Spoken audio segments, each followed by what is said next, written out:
신라주조 지분 정말 오강수에게 넘어가는 걸까? 이 말 한마디가 독고탁의 귓가를 맴돌았다. 그는 무언가 잘못되어 가고 있다는 것을 직감하고 있었지만 그게 이렇게 가까운 사람에게서 시작될 줄은 몰랐다. 장미애는 더 이상 과거의 장미애가 아니었다. 한때는 독고탁의 말 한마디에 웃고 울던 여인이었지만 지금 그녀의 눈빛은 단단했고 그의 권력 따위에는 미동조차 없었다. 장미애는 그날 아침 신라주조 회의실에서 지분 이전 서류를 꺼내며 담담하게 말했다. 우리 이혼해요. 그리고 나는 내 몫의 지분을 오강수에게 넘기기로 했어요. 독고탁은 순간 말을 잃었다. 그의 머릿속은 공허했고 손끝은 떨렸으며 입술은 무력하게 마르기 시작했다. 강수? 당신 지금 제정신이야? 오강수는 장미애는 조용히 말을 끊었다. 내 아들이에요. 비록 오랫동안 곁에 있어주지 못했지만 난 지금 그 아이를 위해 무언가를 해야만 해요. 이게 내가 엄마로서 할 수 있는 마지막 일이에요. 그 순간 독고탁의 속에서는 알 수 없는 격정이 요동쳤다. 이건 배신이었다. 그는 장미애가 다시는 자신의 품을 떠날 수 없다고 믿고 있었다. 그녀가 자신의 영향력 아래에 평생 머물 것이라고 확신했던 그 믿음이 무너지는 순간이었다. 그날 밤 독고탁은 자신의 집무실에서 전화를 걸었다. 신라주조의 오강수 발 못 붙이게 해. 지분 넘기기 전에 막아. 장미애 아들? 그런 놈에게 우리 회사를 넘길 순 없어. 절대로 안 돼. 그는 분노에 가득 차 있었고 그 분노는 통화가 끝난 뒤에도 좀처럼 가라앉지 않았다. 그러나 그는 몰랐다. 그 통화 내용을 장미애가 방문 밖에서 조용히 듣고 있었다는 사실을. 문 하나를 사이에 두고 장미애는 그의 음모를 또렷이 들었다.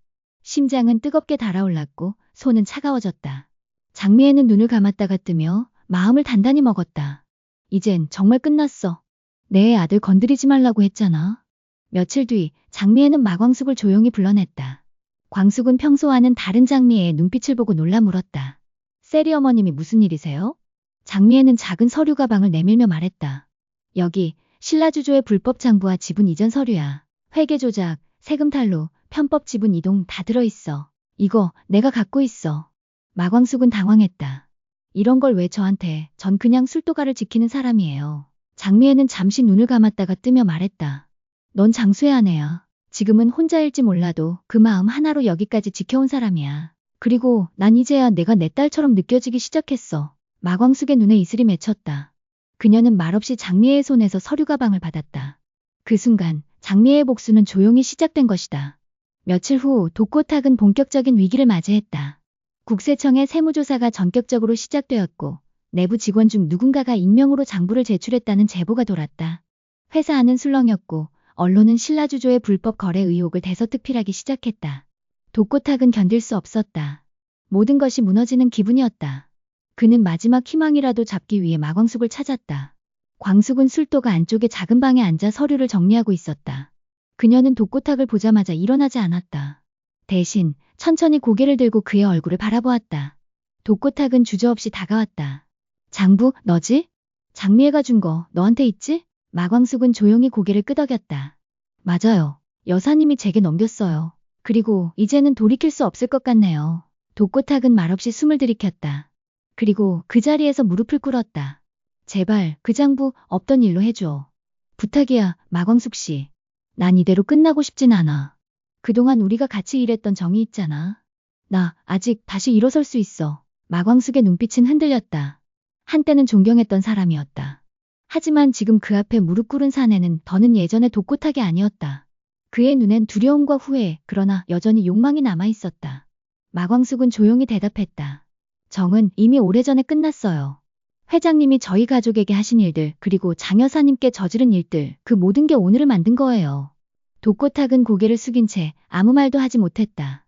시간이 멈춘 듯한 정적이 흘렀고 마광숙은 조용히 방을 나갔다. 그날 이후 신라주조는 급속도로 흔들렸다. 검찰의 수사가 이어졌고 언론은 매일같이 독고탁의 실명과 과거를 들추었다. 그는 회사 안에서도 고립되었고 예전에 충성스러운 직원들마저 등을 돌리기 시작했다. 과연 신라주조의 운명은 어디로 가는 것일까? 범수는 세리를 잃고 싶지 않다. 하지만 그날 밤 술도가 뒤뜰에서 마주 앉은 형 천수의 말은 그의 머릿속을 복잡하게 만들었다. 천수는 잔의 술을 따르며 조심스럽게 운을 뗐다. 범수야, 나도 세리씨 괜찮게 봤어. 한이한테도 잘하고 너한테도 진심인 거 알지? 그런데 세리씨가 강수랑 이복남매라는 건 이제 다들 알잖아. 범수는 잔을 입에 대고 말없이 마셨다. 천수는 말을 이었다.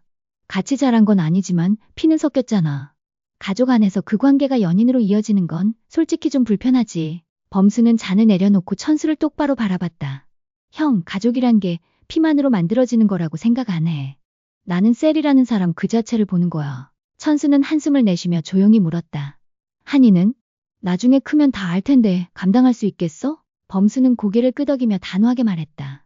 그래서 더 확실해야지. 내가 누구를 선택했고 왜 그런 선택을 했는지 한이한테 당당하게 말할 수 있게 끝까지 지켜낼 거야. 며칠 후 범수는 나영은과 마주했다. 그녀가 먼저 찾아온 자리였지만 범수는 피하고 싶은 얼굴을 정면으로 마주했다. 한이 요즘 세리 씨랑 잘 지내는 것 같더라. 애가 너무 정들면 안 좋은 거 아니야? 나영은이 오늘 띄웠다. 범수는 냉정하게 웃었다. 한이는 나랑 자랐고 나를 통해 웃고 울었어. 그러니까 한이 인생에 갑자기 엄마인 척 끼어들지 말아줘. 내가 낳은 애야. 엄마잖아.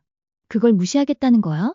범수는 눈빛 하나 흐트러지지 않고 단호하게 쏘아붙였다.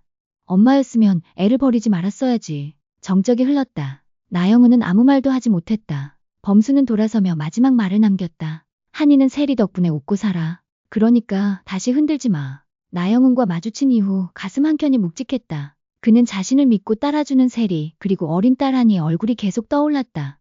그리고 그 시각, 나영은은 호텔 라운지에서 변호사와 통화 중이었다. 서류 다 준비됐죠? 아이 양육권, 이번엔 확실하게 되찾고 싶어요. 절차 밟아주세요. 다음 날 아침, 술도가로 등기 서류 한 통이 도착한다. 보낸 사람은 나영은 측 법무법인. 오한이 양의 친모 나영은 측 양육권 정정 신청서.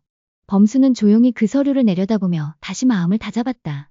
이제는 진짜 싸움이 시작된다는 걸 알고 있었기 때문이다. 며칠 뒤 재판을 앞둔 날. 범수는 한이가 자는 모습을 보고 조용히 손을 잡았다. 한이야, 아빠는 너에게 부끄럽지 않은 사람이 되고 싶어. 내가 나중에 다 알게 되더라도 그때 웃으며 안아줄 수 있도록. 그리고 그는 거울 앞에 서서 넥타이를 매며 혼잣말처럼 속삭였다. 무슨 일이 있어도 한이를 지키자. 같은 시각, 나영은은 조용히 화장대 앞에 앉아 립스틱을 꺼냈다. 강렬한 레드. 그녀는 거울 속 자신을 보며 미소 지었다. 이기면 한이가 내 옆으로 돌아오는 거야. 재판 당일 서울가정법원 302호. 법정은 팽팽한 긴장감으로 가득했다. 범수는 홀로 서 있었고 반대편에는 나영은과 그녀의 변호사. 나영은 측은 과거의 산후우울증 극복과 현재의 안정된 가정을 근거로 들었고 범수 측은 한이가 느끼는 심리적 안정과 탄원서를 중심으로 반박했다. 재판장이 입을 열었다. 양측 진술 모두 확인했습니다. 판결은 추후 통보하겠습니다. 사람들이 법정을 빠져나간 뒤 나영은은 가방에서 작은 목걸이를 꺼냈다. 그 안에는 오래된 초음파 사진 한 장이 들어있었다. 한이야, 넌 결국 나한테 돌아오게 될 거야. 범수 씨, 당신이 이겼다고 생각하지 마. 그 순간 재판장실 문 뒤쪽에서 속기사가 낮게 중얼거린다. 이번 판결 예상을 뒤집을 수도 있겠는데. 그날 밤 범수는 한이의 방 앞에 조용히 앉아 있었다. 작은 불빛 아래 딸의 얼굴을 바라보며 마음속으로 중얼거렸다. 한이야, 넌 내 전부야.